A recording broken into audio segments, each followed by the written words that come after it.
Movie के start में हम एक आदमी को देखते हैं जिसका नाम होता है ट्रेंजियो। ट्रेंजियो उस टाइम एक एयरपोर्ट पर जाता है और जब वो एयरपोर्ट पर जाता है तो हम उसे काफी परेशान देखते हैं। देखने से लग रहा था कि शायद उसकी कोई फ्लाइट मिस हो गई है, लेकिन असल में उसकी फ्लाइट मिस नहीं हुई थी, बल्कि सच तो कुछ और ही था। इसके बाद रिसेप्शन पर जाता है और वहाँ से पूछता है कि वेस्ट जाने वाली फ्लाइट कब निकलेगी। तब उसे बताया जाता है कि 2 घंटे बाद निकलेगी। तब ये सुनने के बाद ये टिकट लेता है जिससे कि ये टर्मिनल को क्रॉस कर सकेगा। इसके बाद यहीं पर हमें एक लेडी दिखाई जाती है जो कि अपनी एक फ्रेंड जो कि न्यूयॉर्क में थी उसे वीडियो चैट कर रही थी, लेकिन तभी अचानक से उसकी फ्रेंड बेहोश हो जाती है। अब ये देखकर ये लेडी जो एयरपोर्ट पर थी ये काफी परेशान हो जाती है क्योंकि इस टाइम ये अपने फ्रेंड की मदद नहीं कर सकती। यहाँ पर कुछ लोग टीवी देख रहे होते हैं, लेकिन तभी वो देखते हैं कि एक न्यूज रिपोर्टर न्यूज देते देते बेहोश हो गई है। और सिर्फ वही नहीं बल्कि बाहर और भी बहुत सारे ऐसे लोग हैं जो बेहोश होकर जमीन पर पड़े हुए हैं, लेकिन किसी को भी इसकी वजह नहीं पता। अब जो लोग ये न्यूज देख रहे थे उन्हें लग रहा था कि ये जरूर कोई ना कोई जोक है, क्योंकि इस तरह एकदम से लोग बेहोश कैसे हो सकते हैं। लेकिन ट्रेंजियो जानता है कि ये कोई जोक नहीं है, बल्कि ये एक सीरियस सिचुएशन है। यहाँ पर ट्रेंजियो कहता है कि ये अब उसका टाइम है, अब उसे एक्शन लेना चाहिए। इसीलिए वो फौरन से टर्मिनल की तरफ जाता है और वहाँ पर जैसे ही गार्ड डिस्ट्रैक्ट होता है तो ये फौरन से उसकी गन छीन लेता है और सब लोगों से कहता है कि कोई भी मेरे रास्ते में ना आए। इसके बाद ये फौरन से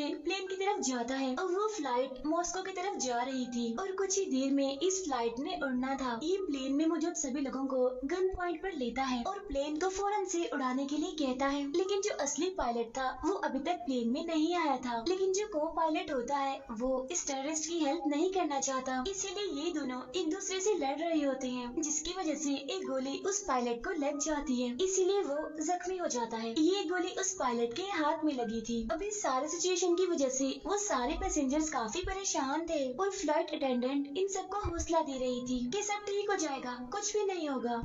इसके बाद ट्रेंजियो कॉकपिट से बाहर आता है और सबसे पूछता है क्या बोर्ड पे कोई और पायलट है। अब ये सुनकर एक लेडी उठती है जो कि असल में एक रिटायर्ड पायलट थी और ट्रेंजियो के ऑर्डर पर वो आखिरकार टेक ऑफ ले ही लेती है। अब गोली की वजह से प्लेन के एवियोनिक्स टूट चुके थे, इसीलिए अब कोई भी प्लेन से बाहर नहीं जा सकता था, इसीलिए अब मजबूरन उन सभी को ये सफर करना ही पड़ेगा। इसके बाद ये लोग रिटायर्ड पायलट यानी कि सिल्वी से पूछते हैं कि क्या वजह है कि इतनी इमरजेंसी में टेक ऑफ करवा रहा है, जिस पर वो बताता है कि नेटो में मुझे ऑफिसर असाइन किया गया था और मुझे कुछ ऐसी बातें पता है जो किसी और को नहीं पता। फिर जब बार बार पायलट जिद करते हैं असली वजह पूछने पर तो वो बताता है कि असल में सनरेज डेडली हो चुकी है और अगले दिन के स्टार्ट पर ही सूरज की रेस की वजह से सारे लोग मारे जाएंगे, यहाँ तक कि वो लोग भी जो कि घरों के अंदर होंगे। वो बताता है कि ये तो पहले ही जापान और कोरिया में हो रहा है और अब सूरज का अगला टारगेट ये प्लेन होगा। अगर सूरज की रेस इस पर पड़ गई तो तब इस बात पर वो पायलट यकीन नहीं करते और कहते हैं कि शायद तुम पागल हो। तब ये सुनकर ट्रेंजियो कहता है कि शायद मैं आपको पागल लग रहा हूँ, लेकिन ऐसा है नहीं, मैं पागल नहीं हूँ। वो पायलट मैथ्यू जिसके हाथ में शूट लगा था उसके हाथ से खून बह रहा होता है। तो प्लेन में मौजूद एक लेडी जो कि मेडिकल प्रोफेशनल होती है वो ये जिम्मेदारी लेती है कि मैं पायलट की मदद करूंगी। यहाँ पर वो लेडी हॉट नाइफ का यूज करती है ताकि वो उस पायलट के हाथ से उस गोली को निकाल सके। अब इस वजह से पायलट को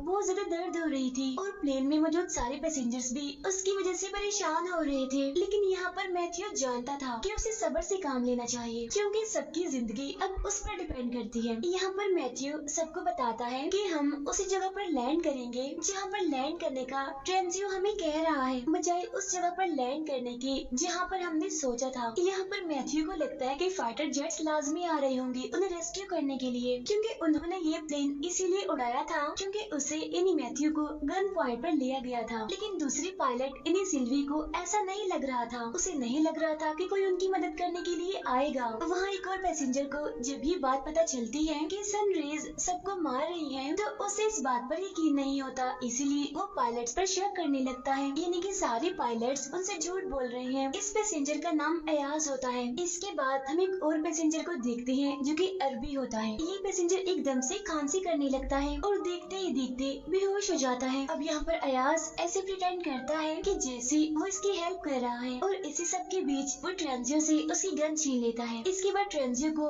वॉशरूम में बंद कर दिया जाता है और बाकी सभी पायलट से पूछा जाता है कि आखिर सच क्या है। तब पायलट सबको बताता है कि हम लोग वेस्ट में लैंड करने वाले हैं। वो बताता है कि हमारा प्लेन आइसलैंड में लैंड करेगा क्योंकि ट्रेंजियो चाहता है कि हम वेस्ट में जाएं। तो वहाँ पहुँचने पर पुलिस टेररिस्ट को अरेस्ट कर लेगी और बाकी सब लोगों को आजाद कर दिया जाएगा। वो इन लोगों को सूरज के बारे में भी बताता है। वो बताता है कि ट्रेंजियो को लगता है कि सूरज की रेज लोगों को मार रही हैं। तब इस पर बाकी पैसेंजर्स को भी याद आता है कि उन्होंने भी काफी अजीब चीजें देखी हैं, इसीलिए वो सभी लोग अपनी अपनी फैमिलीज के लिए परेशान होते हैं। तब इस पर पायलट मैथ्यू उन सबसे कहता है परेशान होने की जरूरत नहीं है, मैं एज अ कैप्टन आप सबकी जिम्मेदारी लेता हूँ और मैं आप सभी को बचा लूंगा। इसके बाद हम देखते हैं कि ये प्लेन वेस्ट में पहुँच जाता है और ये प्लेन आइसलैंड में लैंड करने ही वाला होता है। लेकिन तभी वो पायलट देखता है कि यहाँ पर तो पहले ही बहुत सारे प्लेन्स हैं और इतने ज्यादा प्लेन्स होने की वजह से कुछ प्लेन्स तो क्रैश भी हो गए हैं और तो और यहाँ पर लैंड करने की जगह भी नहीं है, लोग भी इधर उधर भाग रहे हैं, जिससे पायलट को यकीन हो जाता है कि ट्रेंजियो सच ही कह रहा था। लेकिन अब क्योंकि इनके पास लैंड करने की कोई और जगह नहीं है तो ये सोचते हैं कि थोड़ा आगे जाकर स्कॉटलैंड में लैंड करेंगे। इसके बाद ट्रेंजियो को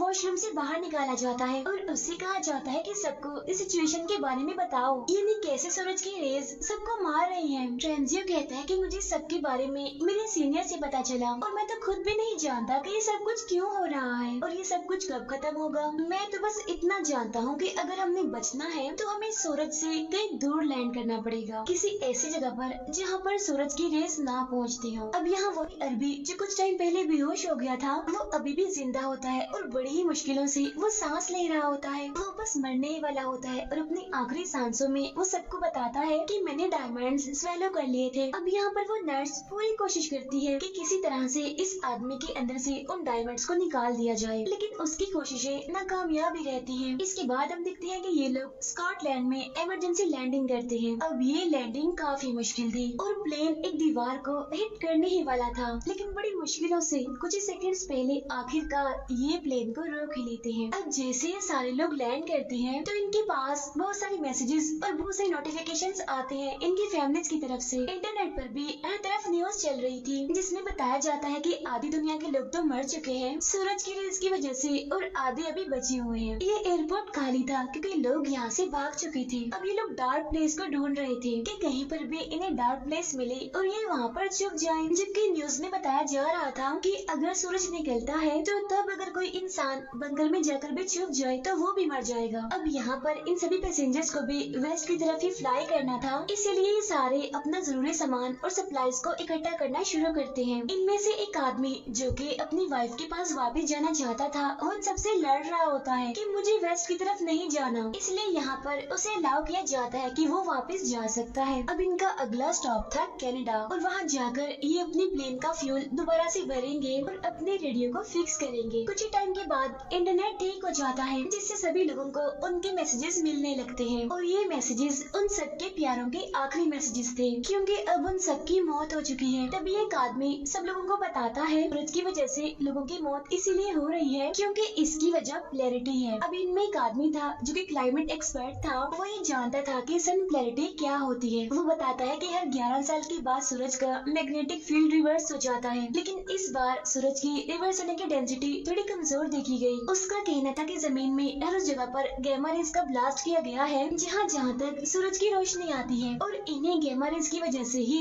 लोग मर रहे हैं। अब इस थ्योरी को प्रूव करने के लिए भी इनके पास कोई रास्ता नहीं था, लेकिन तभी हम देखते हैं कि अयाज को एक नई रिपोर्ट मिलती है जिसमें बताया गया कि RAF की सर्विसमैन जो कि इन्होंने पिक किए हैं और इस टाइम इनके प्लेन में है वो असल में टेररिस्ट हैं जो कि अफगानिस्तान से आए हैं। इन्हें अरेस्ट कर लिया गया था और इन्हें इनकी कंट्री में वापस लेकर जाया जा रहा था। बाहर हम देखते हैं कि उनमें से एक टेररिस्ट एक बूढ़े आदमी से लड़ रहा होता है और बाद में उसे धक्का देता है जिसकी वजह से उस बूढ़े आदमी की मौत हो जाती है। अब ये बात जब पायलट को पता चलती है तो मेन पायलट ये डिसाइड करता है कि वो उन टेररिस्ट को कनाडा में छोड़कर अपनी फर्दर एक दूसरी फ्लाइट लेंगे। इसके बाद ये लोग लैंड करते हैं और अब सूरज निकलने में सिर्फ 2 घंटे रह गए थे। यहाँ पर उन टेररिस्ट को कहा जाता है कि आप रेडियो को रिपेयर करने के लिए यहाँ आसपास कोई शॉप देखें। तब इस बात पर वो 2 पैसेंजर्स को अपने साथ ले जाने के लिए कहते हैं। वो कहते हैं चल ठीक है हम शॉप ढूंढने के लिए जाएंगे, लेकिन साथ में जेकब और गैब्रियल को लेकर जाएंगे। अब यहाँ पर जेकब को तो सारे प्लान का पता था, लेकिन गैब्रियल को इस बारे में नहीं पता था। फिर जब जेकब और गैब्रियल टेररिस्ट के साथ जाते हैं तो जेकब उन टेररिस्ट को रूम में लॉक करता है और गैब्रियल को अपने साथ लेकर भागना चाहता है, लेकिन गैब्रियल जिसे प्लान का नहीं पता था वो उनको छोड़कर जाना नहीं चाहती थी। जेकब फौरन से प्लेन की तरफ भागता है क्योंकि उसके पास इतना टाइम नहीं था कि वो यहाँ पर खड़े होकर गैब्रियल को उसके साथ जाने के लिए मनाता, इसीलिए वो फौरन से ही प्लेन की तरफ जाता है जबकि टेररिस्ट उसका पीछे कर रहे थे। यहाँ पर गैब्रियल इस सिटी में रह गई थी और उसके बगैर ही प्लेन टेक ऑफ कर लेता है। और वो टेररिस्ट जो कि जेकब का पीछे कर रही थी वो प्लेन की विंडो पर बुलेट से शॉट करते हैं। अगर प्लेन अपना लेवल एल्टीट्यूड मेंटेन रखता है तो ये विंडो नहीं टूटेगी। इस प्लेन में एक बच्चा भी होता है जो कि काफी बीमार होता है और यहाँ पर अयाज उससे बात करने की कोशिश करता है कि शायद वो उसकी कोई हेल्प कर सके, लेकिन उस बच्चे की मदर उसे कहती है कि दूर रहो मेरे बच्चे से, इसे बात मत करो। लेकिन तभी इन्हें हवाई से किसी जगह से रेडियो सिग्नल्स मिलते हैं। अब इन सिग्नल से इन्हें पता चलता है कि हवाई में कुछ पैसेंजर्स हैं जो कि अंडर वाटर बंकर में हैं और उस बंकर की वजह से ही वो अभी तक जिंदा है। अब मैथ्यू पायलट उन्हें बचाने के लिए जाना चाहता था, तब दूसरी पायलट कहती है कि हमें तो ये भी नहीं पता कि मैसेज क्लियर भी है या फिर नहीं, इसीलिए उन्हें बचाने के लिए जाना शायद ठीक नहीं होगा, उन्हें बचाने के लिए जाना पागलपन होगा। तभी यहाँ पर ट्रेंजियो आता है और कहता है कि सारे फैसले कैप्टन ही ले रहा है, हम सब क्यों नहीं ले रहे। तभी वो सारे पैसेंजर्स को बुलाता है और यहाँ पर ये फैसला होता है कि सारे पैसेंजर्स वोट करेंगे और मिलकर फैसला करेंगे। लेकिन तभी अचानक से प्लेन में अलार्म बजने लगते हैं जो कि ये बता रहा था कि शायद प्लेन में कोई माल फंक्शन है, तो इसीलिए ये प्रॉब्लम को चेक करते हैं और मैथ्यू को ये बात पता चलती है कि वो टेररिस्ट जिन्हें के ये पीछे छोड़कर आ रहे थे वो तो असल में इन्हें फॉलो कर रहे थे और उनमें से एक टेररिस्ट ने खुद को लैंडिंग गियर से अटैच कर लिया है और अगर वो वहीं रहा तो ये लोग सेफली लैंड नहीं कर पाएंगे। इसीलिए मैथ्यू डिसाइड करता है कि वो स्पीड के साथ चलेगा जिससे कि ऑक्सीजन भी कम हो जाएगी और हाई स्पीड की वजह से वो खुद ही गिर जाएगा। लेकिन यहाँ पर वो ये बात याद नहीं रखता कि इनके प्लेन की विंडो भी टूट चुकी है और जैसे प्लेन स्पीड से चलता है तो प्रेशर की वजह से वो विंडो टूट जाती है। प्लेन में हवा तेजी से आ रही थी और चीजें उड़ रही थी। पैसेंजर्स के लिए वहाँ पर स्टे करना मुश्किल हो रहा था। तब यहाँ पर मैथ्यू जल्दी से प्लेन की स्पीड को कम करता है और उसे लोअर एल्टीट्यूड पे लाता है। फिर हम जेकब को देखते हैं जो कि एक लकड़ी का बोर्ड विंडो के सामने रख देता है ताकि हवा इतनी स्पीड से अंदर ना आ सके। अब यहाँ पर जो बच्चा बीमार था उसके लिए सांस लेना मुश्किल था क्योंकि उसे सांस की ही प्रॉब्लम थी। तब यहाँ पर अयाज को एक प्लान आता है और वो उस बच्चे के लिए एक ऑक्सीजन पाइप का यूज करता है। तब ये देखकर उस बच्चे की मदर को काफी शर्मिंदगी होती है क्योंकि उसने पहले अयाज को अपने बच्चे से दूर रहने के लिए कहा था, लेकिन आज अयाज ने ही उसकी मदद की। यहाँ पर कैप्टन उन सबको बताता है कि अगर हम इसी स्पीड के साथ चलते रहे तो हम हवाई में लैंड नहीं कर पाएंगे, इसीलिए वो अपनी लैंड करने की लोकेशन को चेंज करते हैं। और तो और हैंगिंग टेररिस्ट की वजह से इन्हें मुश्किल का सामना करना पड़ रहा था। लेकिन तभी हम देखते हैं कि अयाज, जेकब और ट्रेंजियो अंडर कैरेज में जाते हैं। ये प्लेन के फ्लोर पर ही होल बनाते हैं ताकि उस टेररिस्ट को देख सके। ट्रेंजियो अपनी गन का यूज करता है लेकिन ये क्रिमिनल गन को छीन लेता है। वो ट्रेंजियो को मारने ही वाला होता है कि तभी अयाज आकर ट्रेंजियो की जान बचा लेता है और उस टेररिस्ट को शूट कर देता है। अब कुछ देर के लिए अयाज इन सबका हीरो बन चुका था, लेकिन तभी इन्हें यहाँ पर एक और सच पता चलता है और वो ये कि वो अरबी पैसेंजर जो पहले इनके प्लेन में था, ये जिसने डायमंड्स खा लिए थे, वो असल में अयाज की वजह से ही मरा था क्योंकि इन पैसेंजर्स ने उस अरबी पैसेंजर की बॉडी को कनाडा में ही दफन कर दिया था। लेकिन तभी उन्हें ऐसा करता एक लड़का देख लेता है और वो भी एक पैसेंजर होता है इसी प्लेन का। उस लड़के पैसेंजर ने देखा कि अयाज उस अरबी पैसेंजर की बॉडी को काट कर उसमें से कुछ निकाल रहा है। तब यहाँ पर अयाज बताता है कि असल में मैं डायमंड्स को स्मगल करता हूँ और जो डायमंड्स मैंने स्मगल किए थे वो उस अरबी पैसेंजर की बॉडी में थे, लेकिन अब क्योंकि उस अरब पैसेंजर ने इंस्ट्रक्शंस को ठीक से फॉलो नहीं किया था, इसी वजह से उसकी मौत हो गई और तब मजबूरन मुझे उसकी बॉडी से उन डायमंड्स को निकालना ही पड़ा। अब ये सुनकर सारे पैसेंजर्स को अयाज पर काफी गुस्सा आता है और कुछ पैसेंजर्स तो कह रहे थे कि इसको भी टेररिस्ट की तरह प्लेन से बाहर निकाल दिया जाए, लेकिन ज्यादा पैसेंजर्स तो अयाज के हक में ही थे। अब क्योंकि ज्यादा वोट यही थे कि इसे प्लेन में ही रहने दिया जाए, इसीलिए उसे सिर्फ हैंडकफ्स कर दिया जाता है। इसके बाद ये लोग एक जगह पर लैंड करते हैं और वहाँ से ये प्लेन में फ्यूल डालते हैं। अब यहाँ पर हम देखते हैं कि इनके पास जो क्लाइमेट एक्सपर्ट है वो एक बड़ी अजीब बात कहता है कि वो फ्रूट्स जो वो कनाडा से लेकर आए हैं उनका कोई टेस्ट नहीं है, यानी उनका कोई जायका नहीं है। उसका कहना था कि गामा रेज इतनी स्ट्रॉन्ग है कि उनकी वजह से फ्रूट्स का फ्लेवर भी चला गया, और अगर ऐसा ही रहा तो गामा रेज फूड का मुकम्मल स्ट्रक्चर ही चेंज कर देंगे, जिसके बाद वो शायद कुछ हफ्तों बाद ही भूख की वजह से मर जाए। मैथ्यू काफी देर से ड्राइव कर रहा था और अब वो उस क्लाइमेट एक्सपर्ट से कहता है कि हमने उस जगह पर जाना है जहाँ पर सूरज की रेस ना पड़ती हो, इसीलिए इन बातों के बारे में हम बाद में सोचेंगे। फिर हम दूसरी पायलट को देखते हैं जो कि मैथ्यू से कह रही थी कि तुम काफी थक गए हो, अब तुम्हें रेस्ट करना चाहिए, क्योंकि काफी देर से वो प्लेन चला रहा था और उसे अब नींद आ रही थी थकावट की वजह से, और जाहिर सी बात है कि इस वजह से बाकी पैसेंजर्स की जान भी खतरे में थी। अब सारे पैसेंजर्स उसके पास आकर उसे काफी मनाते हैं और कहते हैं कि आपको सोना चाहिए। वो कहता है ठीक है मैं सो जाऊंगा, लेकिन अभी नहीं, बाद में, अभी मुझे प्लेन ही चलाना है। लेकिन तभी इन्हें एक और रेडियो सिग्नल मिलता है जिससे इन्हें कन्वर्सेशन तो ठीक से सुनाई नहीं दे रही थी, बस एक बात सुनाई दे रही थी जिसमें कहा जा रहा था तारा 17। अब बहुत जल्द इन्हें समझ आ जाती है कि जो आदमी उनसे बात कर रहा है असल में वो एक एस्ट्रोनॉट है जो कि स्पेस में है। अब ये लोग काफी हैरान थे इस वजह से कि वो जिंदा है, और लग रहा था कि शायद वो जमीन पर मौजूद कंट्रोल रूम से बात कर रहा है। अब ये लोग डिसाइड करते हैं कि ये लोग नेटो के हेडक्वार्टर तक जाएंगे, यानी जहाँ से ये सब कुछ शुरू हुआ। वहाँ मैथ्यू जो कि वॉशरूम में गया था, ये सब लोग आकर देखते हैं कि वो तो बेहोश पड़ा हुआ है वहाँ पर। असल में उसके हाथ पर जो गोली लगी थी